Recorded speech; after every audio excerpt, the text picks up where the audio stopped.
We see just at the top of the page 37, God found in nature, nature fulfilled in God. Already in him was seen that task of power. Life made its home on the high tops of self. His soul, mind, heart became a single sun. Only life's lower reaches remain dim. But there too, in the uncertain shadow of life, there was a labor and a fiery breath. The ambiguous, cowled, celestial puissance worked, watched by the inner witness's moveless peace. Even on the struggling nature left below, strong periods of illumination came. Lightnings of glory after glory burned. Experience was a tale of blaze and fire. Air rippled round the argosies of the gods. Strange riches sailed to him from the unseen. Splendors of insight filled the blank of thought.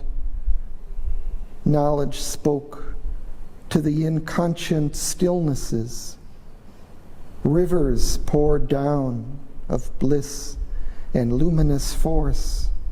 Visits of beauty, storm sweeps of delight rained from the all-powerful mystery above.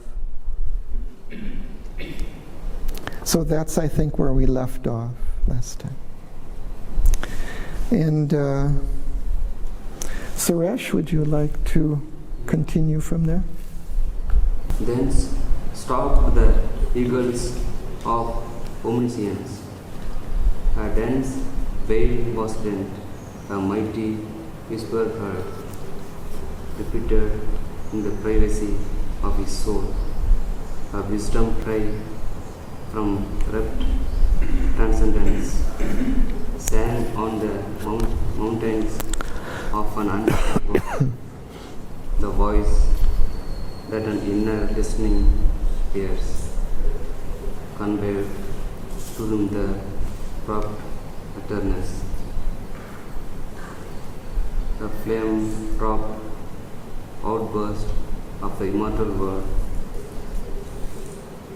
and flash of an acute revolving light, approached him from the unreachable secrecy.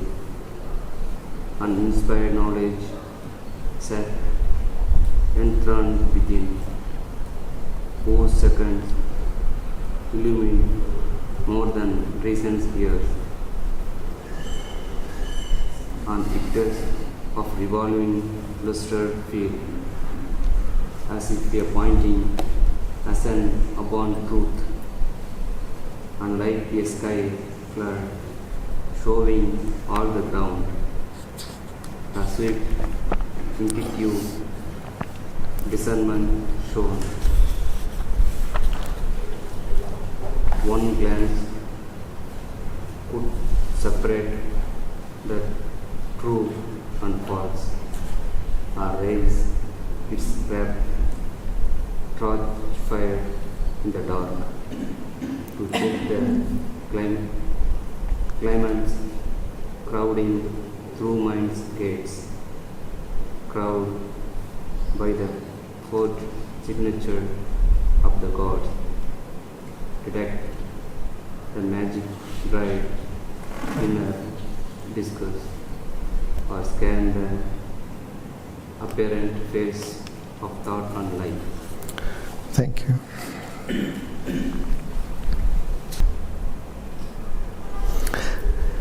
Then stooped the eagles of omniscience.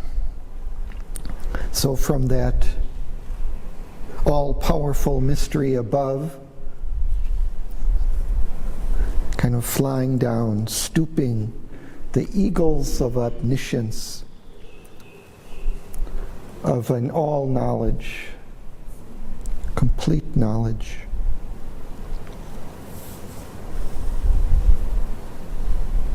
Thence means from there. Yes. And stoop?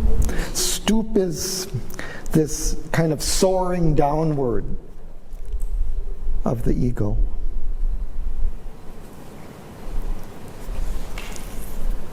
I don't know if that soaring downward is correct, but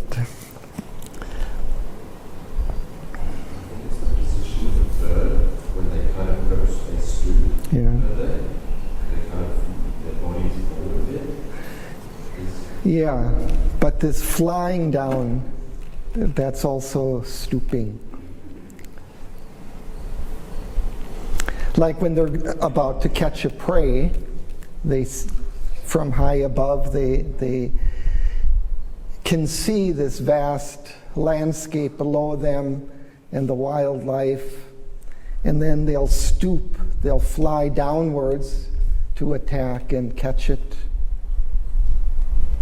There's beauty and power in it. It's like insight in itself. Although not so much for the prey, but for the observer. It's a magical thing. Yeah.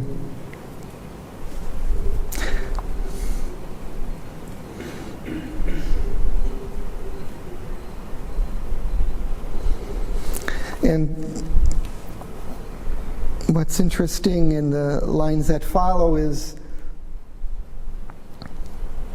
that he hears voices or voices of knowledge revealing to him things. Inner listening. Huh? Inner listening. And inner listening. Ears. That is divine within. And elsewhere he talks about this, only in a very deep silence that higher word, that higher knowledge can come. Experience. A wisdom cry from rapt transcendences sang on the mountains of an unseen world. So there is a conflict between the truth. The wisdom is right and wrong. The divine wants to come out. Wants to show you the path. Ignorance removed. Isn't it? Yeah. That is the state.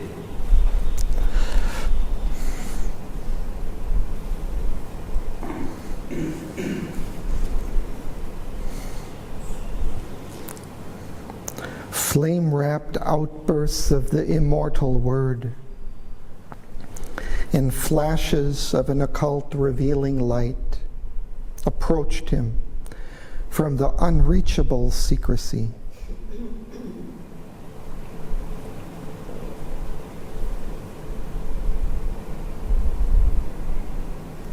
what is the secrecy he talks about here? This is that all-powerful mystery above. He's kind of referring to that from that realm, this knowledge is coming down. It's coming down as light, it's coming down as a voice. Immortal word. Is it Savitri?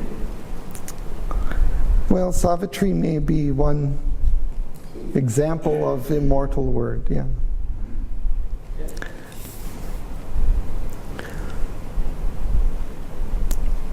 In some sense, he's referring to intuition, which is kind of a knowledge coming down from above into the mind, but also inspiration when that comes in the form of a word, in the form of a formulated thought.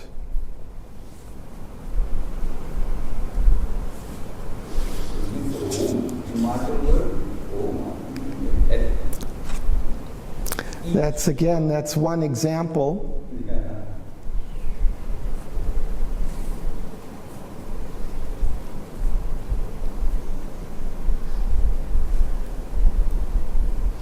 perhaps he was also referring to, because in his yoga he describes the different levels, like inspiration, illumination, intuitive. There are different levels of knowledge. And so when he talks, for example, of the immortal word, he may refer not necessarily to one word, but to a knowledge which comes from a certain layer, from inspiration or illumination or intuitive, like this. Word and words, only one word is coming there. That too immortal. Immortal. Yeah. Yeah, but it's, I wouldn't take it literally that he's only referring to one word. The word, it's a word of truth. I mean, it's a word, it's a formulation of the truth. Yeah. That is Savitri. Savitri is kind of like this, right? Sometimes the words are inevitable somehow, or and they're revealing of a knowledge. And here he says, an ictus of revealing luster fell. What's an ictus? I forgot. It's a recurring stress or beat in rhythmic sounds. A recurring? Stress or beat. In poetry, there is often there are accented syllables, kind of strong, then soft, strong, soft. We see that in Savitri. It's a iambic pentameter, kind of soft, strong, soft, strong, soft, strong, for the most part. That's it's the rhythm. And so on that strong, there's an ictus, there's a kind of emphasis.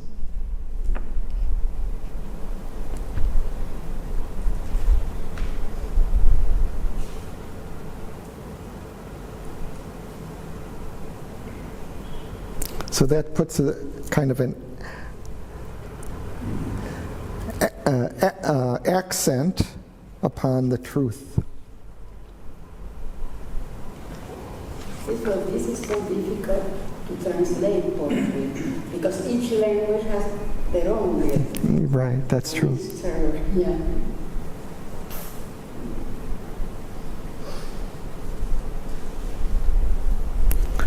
And towards the end of the passage, he has kind of an interesting image of this intuitive discernment. So a discernment is kind of distinguishing between true things and untrue things, or any kind of distinguishing. But here, one glance could separate the true and the false. And it's like as if a light is shone on experience, raising a torch fire in the dark, checking the claimants, crowding through mind's gates. So as if all kinds of different thoughts might be coming, this intuition, this discerning intuition, is checking to see which of those thoughts that are coming are true and which are not true, or which are greater truths and which are lesser truths. Check the claimants crowding through mind's gates, covered by the forged signatures of the gods. So sometimes they might come as if they're truth with a forged signature, but not really true. They appear to be true. So you will have to check. But this Be conscious. this discernment, this intuitive discernment, can distinguish, detect those false utterances or Intuitive discernment. detect. Check, detect. The magic pride. We see that these things that he's talking about, intuition, this kind of knowledge, inspiration, kind of a knowledge which is expressed in words, and this intuitive discernment, these are all powers of the higher knowledge, of supermind, but also then of kind of at the lower ranges as well. The intuition, what he identifies as intuition proper, has all of these kind of properties.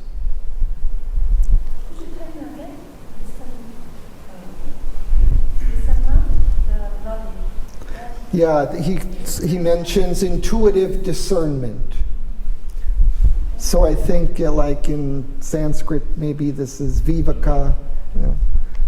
So it's is able to distinguish the true and the false. Who's the magic?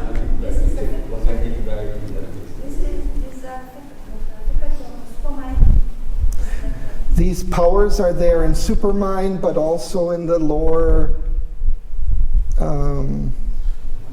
outskirts of supermind, the intuition. Because in this level, intuition and discernment are not working the same. No? One is the mind and the other the psyche. But here, they're working together. No? Yeah. The opposite. Here, that intuitive mind, it's a mind very much enlightened by supermind.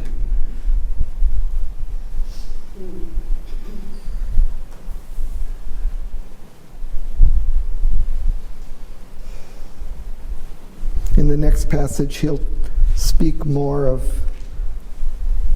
this inspiration and intuition.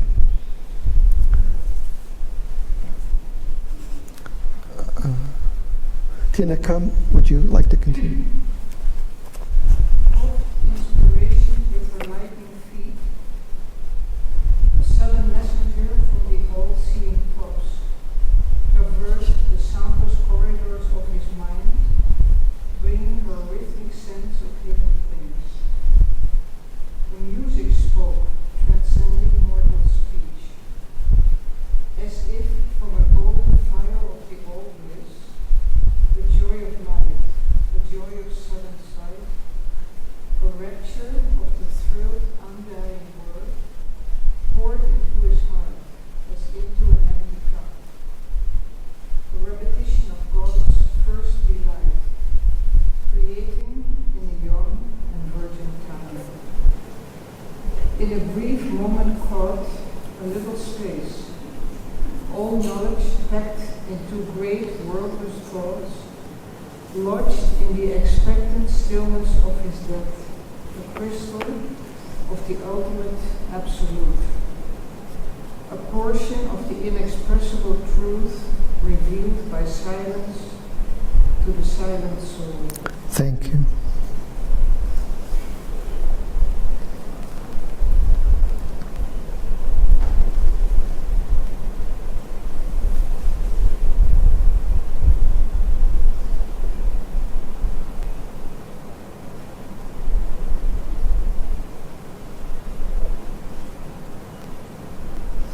Lightning feet.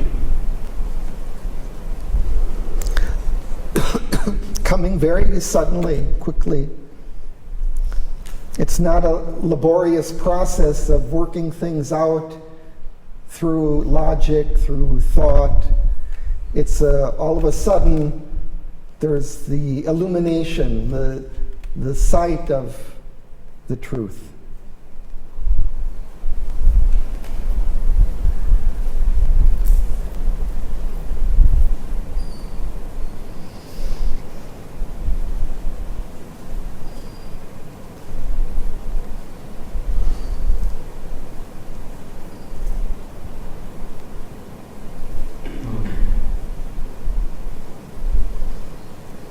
Like music spoke transcending mortal speech. Mortal. Yeah, our normal. It's a combination of immortal and mortal. Coming from the rays are coming from immortal. Lighting speed, just now you say sun rays. Now they're getting into mortal and giving experience like anything. Transcending. Huh? Transcending. Yeah, transcending mortal speech. Expressing experience. Isn't it? Yeah, it's bringing a higher knowledge down And now, through expressions. through expressions, and especially this kind of rhythmic. Right. So we see like mantra. It's usually a rhythmic kind of word. Don't mind that. Vedas. Yeah. Down Veda. Yeah, so the Vedas, Savitri, all these, this kind of rhythmic word is more able to express this deeper knowledge. Or maybe that higher knowledge carries that rhythm with it. Traversing the soundless corridors of his mind. So again, into the silent mind, that higher knowledge can come. If our minds are filled with normal everyday thoughts, we won't hear those higher sounds. A crystal of the ultimate absolute, a portion of the inexpressible truth, revealed by silence to the silent soul.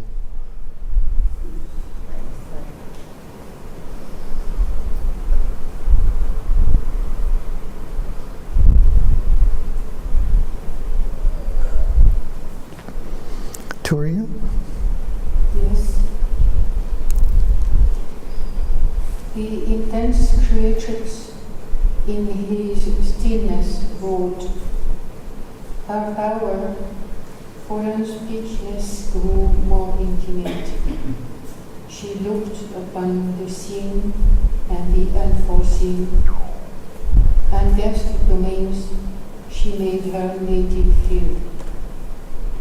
All vision gathered in a single brain, as when the eyes stare at an invisible point, till through the intensity of one luminous spot, an apocalypse of the world of images enters into the kingdom of the seer. The great nude arm of splendor suddenly rose. It rent the gaze opaque of nations. Her lifted fingers, keen unthinkable tip, bared with a stab of flame to close beyond. Thank you.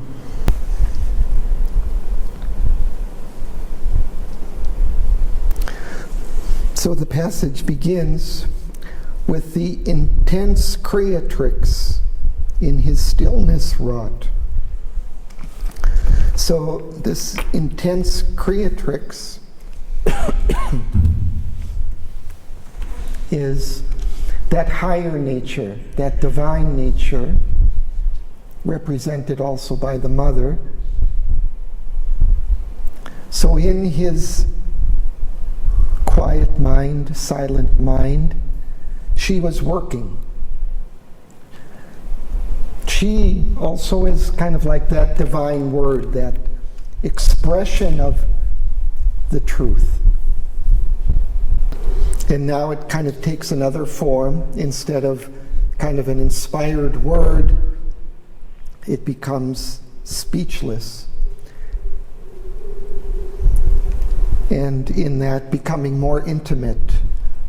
So kind of just a immediate kind of knowledge, awareness. without the need for expression in words. Why does it say all fun? All file.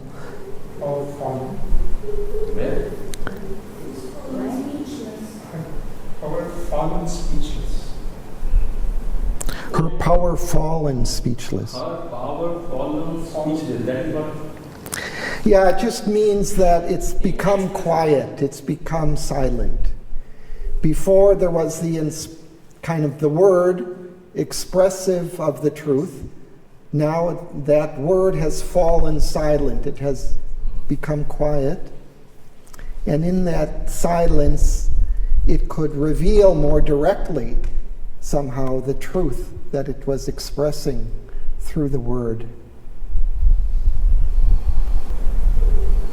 And we see here all vision gathered into a single ray. This kind of vision of the truth is also one of these powers that I was referring to, along with discernment, along with inspiration.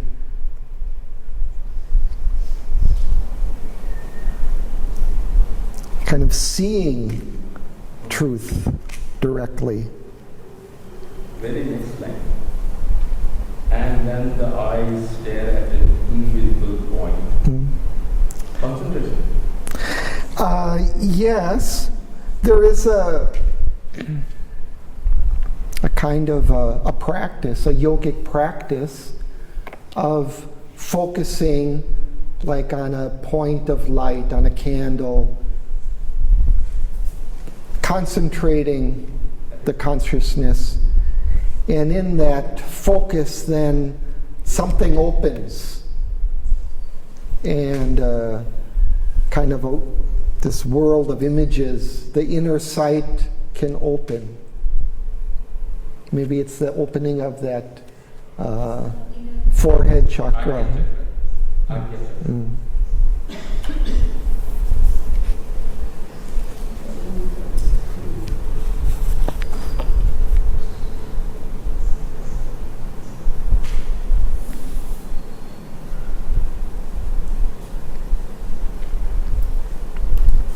And then there's kind of an image or vision that he has of an arm of splendor suddenly arising,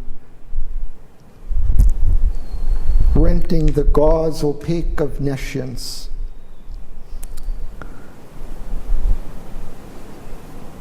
Her lifted fingers, keen, unthinkable tip, bared with a stab of flame, the close beyond.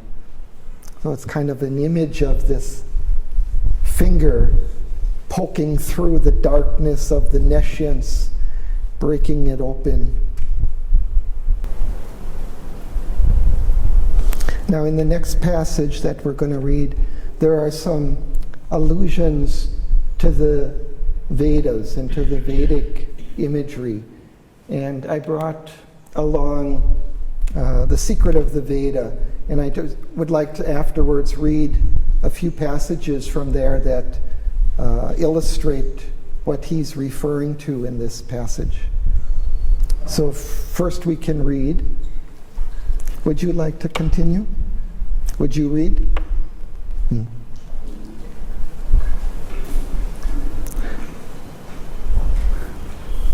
On the second line on page 39.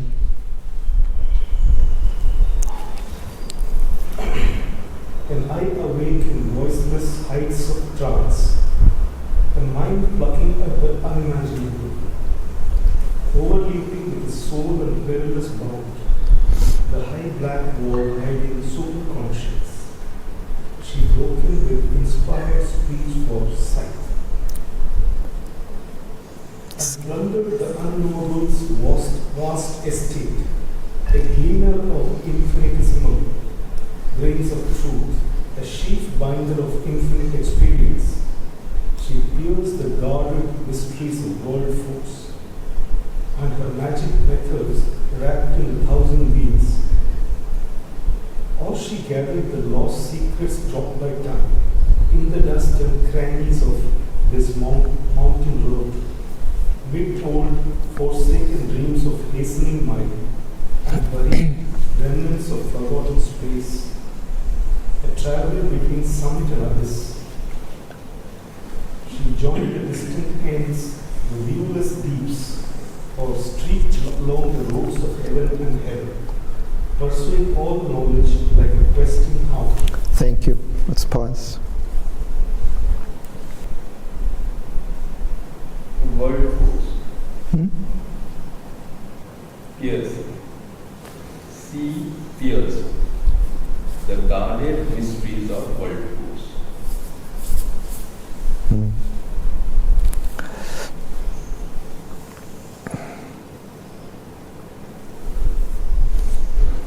Yeah, we can go back to the beginning a little more.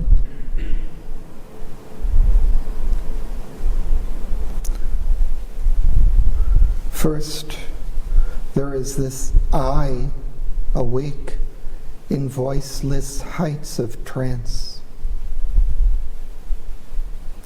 A mind plucking at the unimaginable.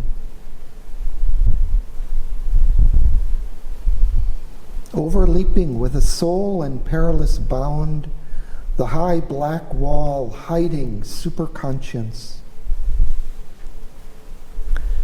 She broke in with inspired speech for skith. A skith is a tool with a curved blade that is used like for cutting grass. How do you pronounce that? Skith? Skid.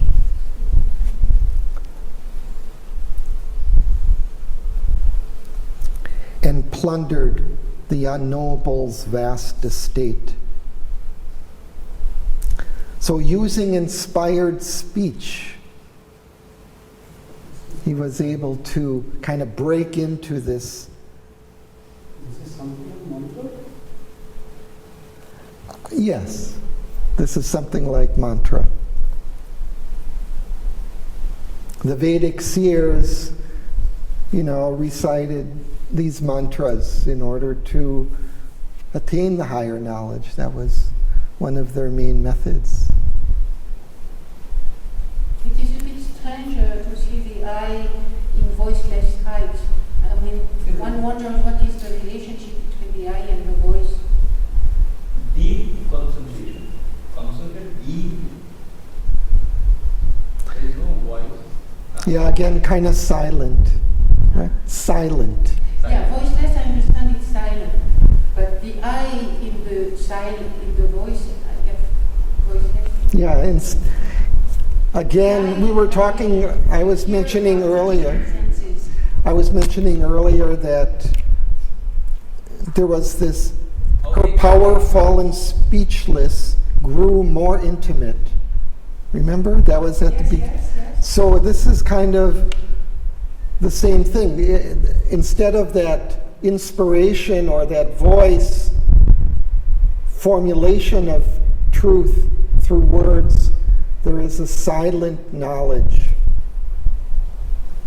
And this is the I awake in this silence. So it's kind of more of a vision, again, of seeing truth directly without any kind of expression.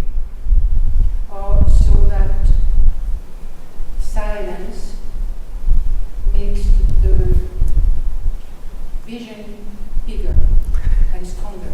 It allows it to come.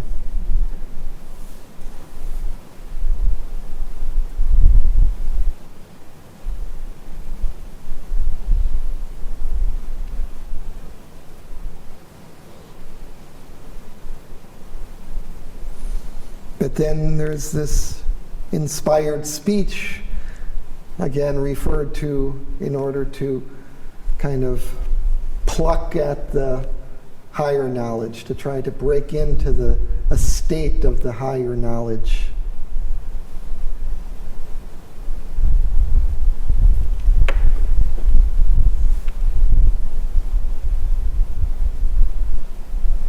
Now, let me read that passage.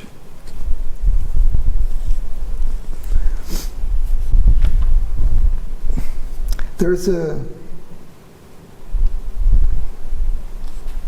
let's see.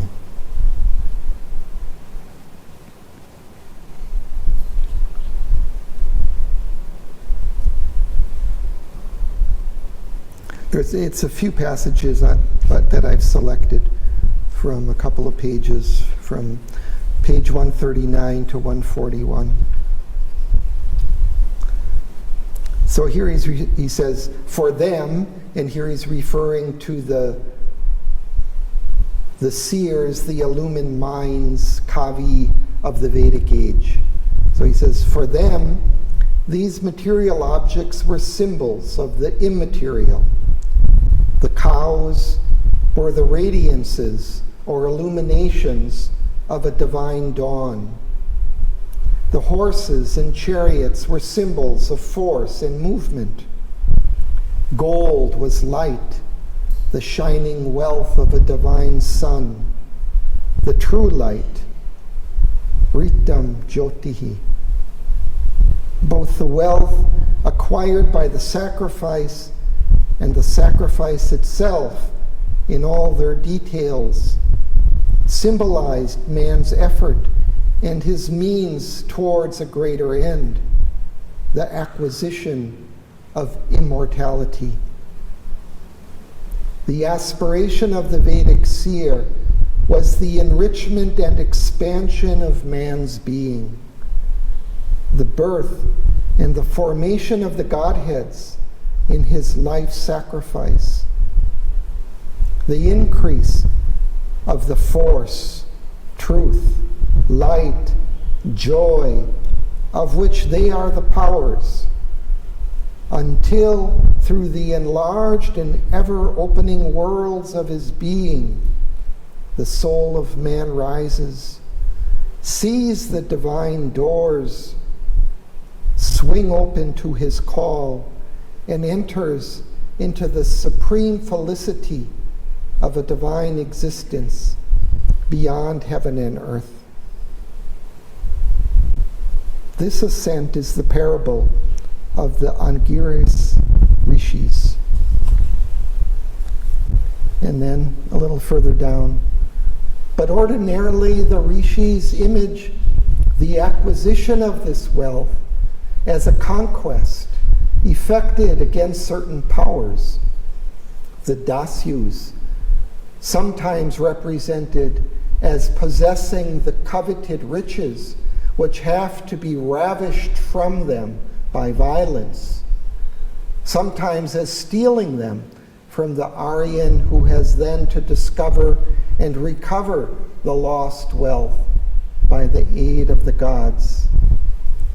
The Dasyus who withhold or steal the cows are called the Panis, a word which seems originally to have meant doers, dealers, or traffickers. But this significance is sometimes colored by its further sense of misers. Their chief is Vala, a demon whose name signifies probably the circumscriber or encloser, as Vritra means the opponent, obstructor, or enfolding coverer. And then a little further down, Vala dwells in a lair, a hole in the mountains. Indra and the Angiras Rishis have to pursue him there and force him to give up his wealth. For he is Vala of the cows, Valam Gomantam. The Panis also are represented as concealing the stolen herds in a cave of the mountain, which is called their concealing prison, Vavra, or the pen of the cows, Raja, or sometimes in a significant phrase, Gavyam Yurvam, literally the cowy wideness, or in the other sense of go, the luminous wideness. The vast wealth of the shining herds. To recover this lost wealth, the sacrifice has to be performed. The Angirasis, or else Brihaspati and the Angirasis, have to chant the true word, the mantra. Surama, the heavenly hound, has to find out the cows in the cave of the Panas. Indra, strong with the Soma wine, and the Ingirasis, the seers, his companions, have to follow the track, enter the cave, or violently break open the strong places of the hill, defeat the Panas, and drive upward the delivered herds. So these are symbolic images of the Vedas, which Sri Aurobindo is referring to here to some extent. She gathered the lost secrets dropped by time in the dust and crannies of his mounting route, mid old forsaken dreams of hastening mind and buried remnants of forgotten space. A traveler between summit and abyss, she joined the distant ends, the viewless deeps, or streaked along the roads of heaven and hell, pursuing all knowledge like a questing hound. This hound that's Surama, the hound of heaven, symbolic of intuition again. So it's this hound is seeking for the knowledge. It's seeking for the light of the cows. Cows was symbolic of the light.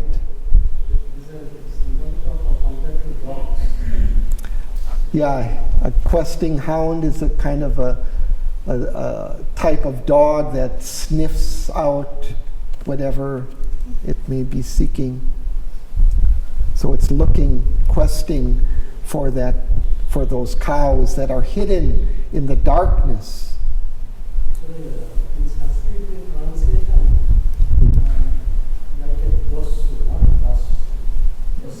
Dosius. But she already makes this distinction between Aryan and Dosius. Aryans are the seekers of light, Dosius the ones of conscience, subconscious gaze which try to see the light and pull it down when it comes. Not the He's explaining length about the words that they are misused and misrepresented. Yeah, his whole kind of theme of this secret of the Veda is that he gives a kind of a psychological meaning, significance to most of these images. And this is something, one of the unique contributions of Sri Aurobindo to the Vedic lore. He was able to kind of pierce through and discover this kind of deeper psychological and spiritual significance behind these symbols. Is there any other literature or culture this type of explanations yet? Other culture? Yeah, I think that there are similar, maybe Helmut may know more, but certainly in the Greek culture they have sometimes even similar kind of images and myths that are kind of parallel. Which has been said came from the East. So maybe originally they came from the Vedas or from the East, but then were adopted in the West, in the Greek literature. At that time, there was probably a communication between these cultures. What the culture that was? It was not very culture around the world, pretty much. Only some part of ancient India. Now again we have just come across. Well, I have to say that in Mexico, in this area, you have books much more older than the Vedas, much more. Yeah. And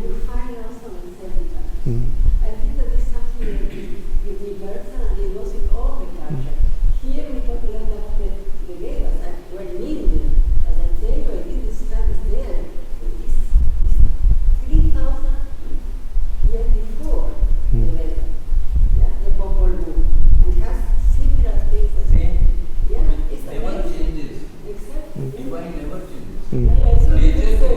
Yeah, you are right to the point that The point the truth is divine and never changes. Exactly. From wherever you bring divine, Exactly. you get the same thing Mm. everywhere. That is the universe. It's politically divine. Right. Yeah, there are eternal truths which are expressed. It is constant. Constant. Yeah, Sri Aurobindo in this book, he explains a little bit about this age of the mysteries, where there was kind of a symbolic age, where kind of a more intuitive type of knowledge was there. There wasn't that kind of developed intellect that we have now with the kind of sharp defining concepts. But it was a more fluid kind of knowledge that was expressed more easily through symbols, and it was a kind of a more of an inner type of knowledge that they had. And that was around the world in different cultures he talks about, and he sometimes refers to several different ones.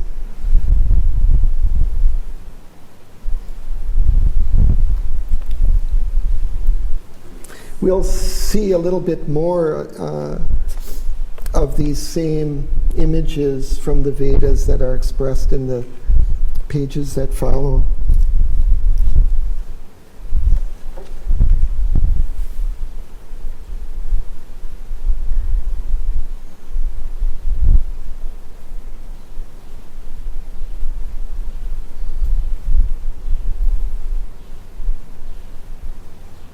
This image is very beautiful about, or she gathered the lost secrets dropped by time in the dust and crannies of his mounting route, mid old forsaken dreams of hastening mind and buried remnants of forgotten space. So as evolution of humanity proceeded, we kind of lose some of the knowledge that had been gained. So and the Vedic knowledge is kind of one example of this. There was a great knowledge, but it was kind of lost in the course of time, in the course of history.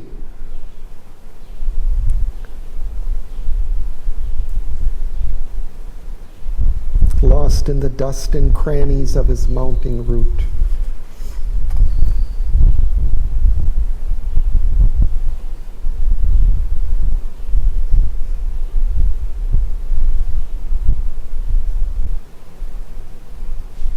Shall we continue?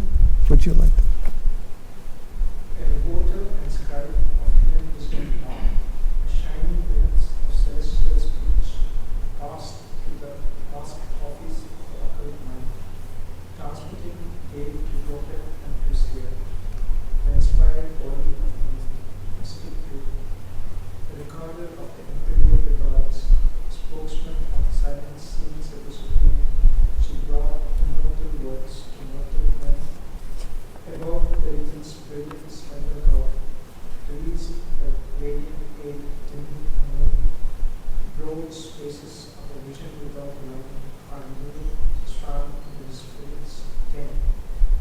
Oceans of being met his voyage soul, calling to infinite discovery. Timeless events of joy and absolute power, stretched out, surrounded by the eternal hush. The ways that lead to endless happiness, ran like twin flames through everything last. Disclosed, stood up in a gold moment's place, while sun steps in the pathless infinite. Thank you. Let's pause. This image, a reporter and scribe of hidden wisdom talk. I think of Narodbaran, kind of Sri Aurobindo's scribe writing down Savitri, his just reciting lines, sitting in his chair, this knowledge coming from above. He's speaking these lines, and Narodbaran jotting them down.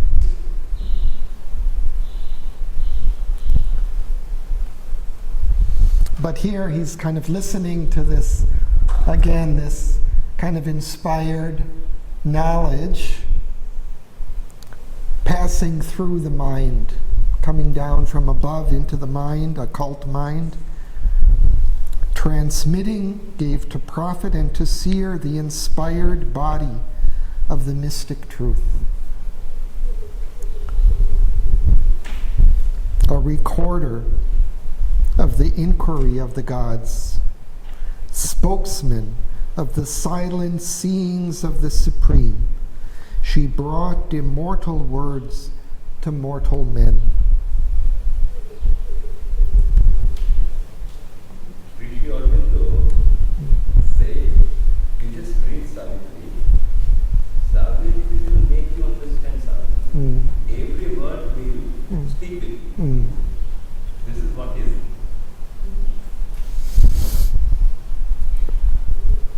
And she is the intense creatrix. Yeah, I think he's still referring to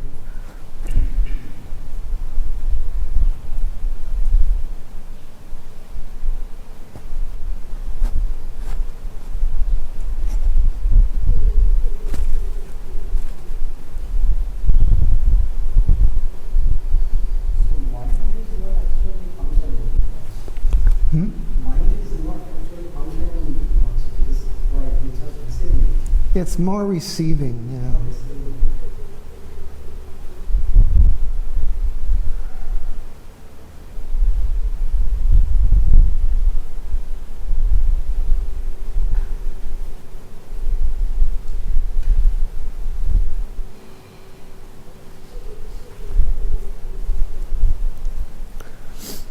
Perhaps it puts into form the knowledge.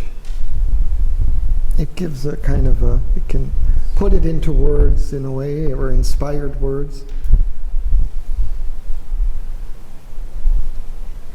In doing that, it may limit it to some extent.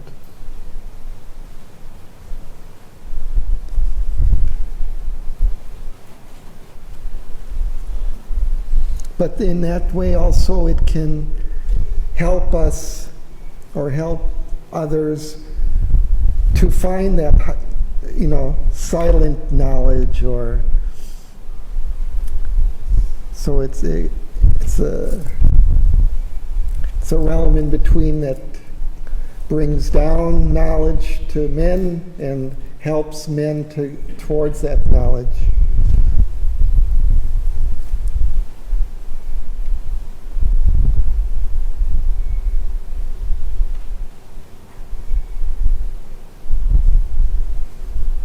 The Greek Mercury was the messenger of the gods, so he kind of brings down messages and brings up messages.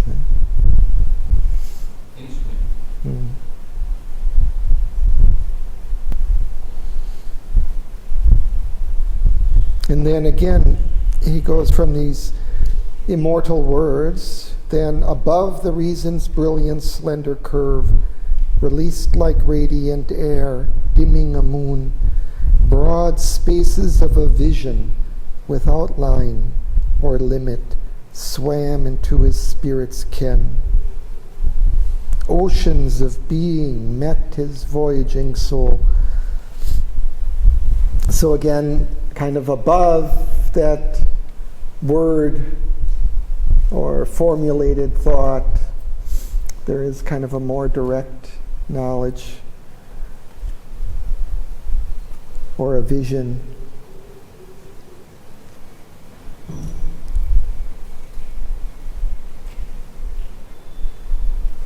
And the recorder of the gods looks like the gods are searching for something and she records everything.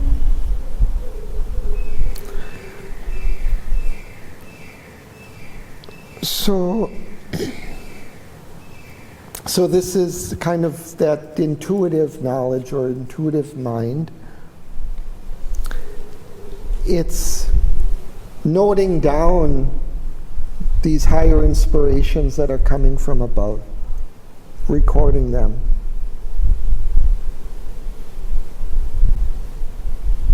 listening to them.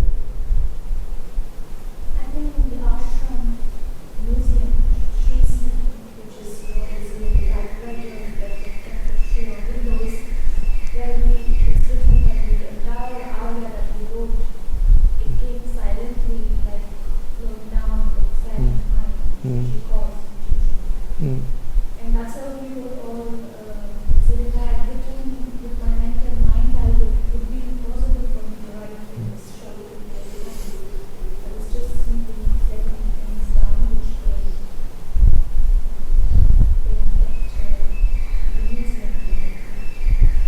Infinite. Endless. This Arya is infinite. Infinite. Infinite. Yeah, the Arya was the journal that Sri Aurobindo was writing, in which he wrote the life divine, the synthesis of yoga, the human cycle, secret of the Veda, some I think Upanishads, essays on the Gita. So he would just sit down at his typewriter, this old-fashioned typewriter, and this knowledge could just pour down, and he could just type it out.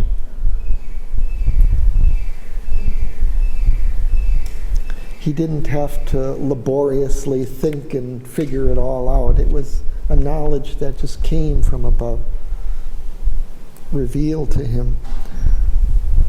So it was more like he was a reporter and scribe of this higher knowledge.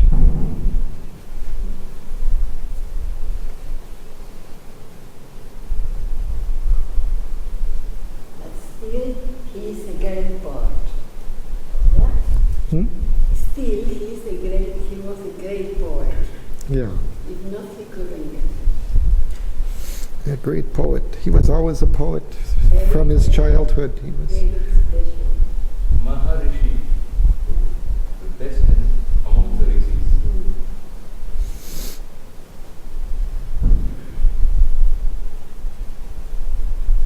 But then some of the works, like Savitri, like the Life Divine, also he would go over them, over his, kind of first formulation of it, which he typed out, and would make, correction after correction, after change, many. So he really did kind of iron it out, but he also said that also was an intuitive kind of process. It wasn't just that he was mentally making corrections, but he would wait for a kind of a clear perception or a clear articulation of that truth from above.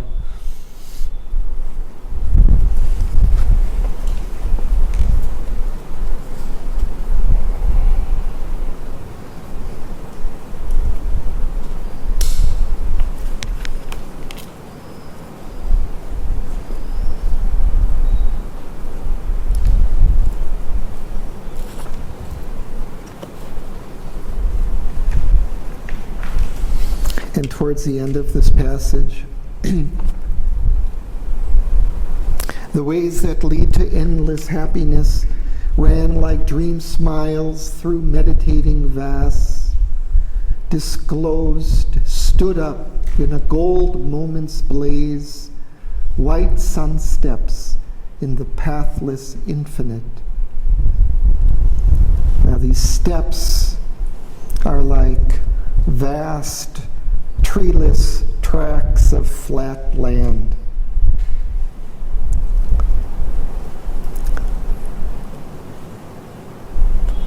So again, it's almost as if kind of in this silence of the mind, this very broad knowledge could find expression.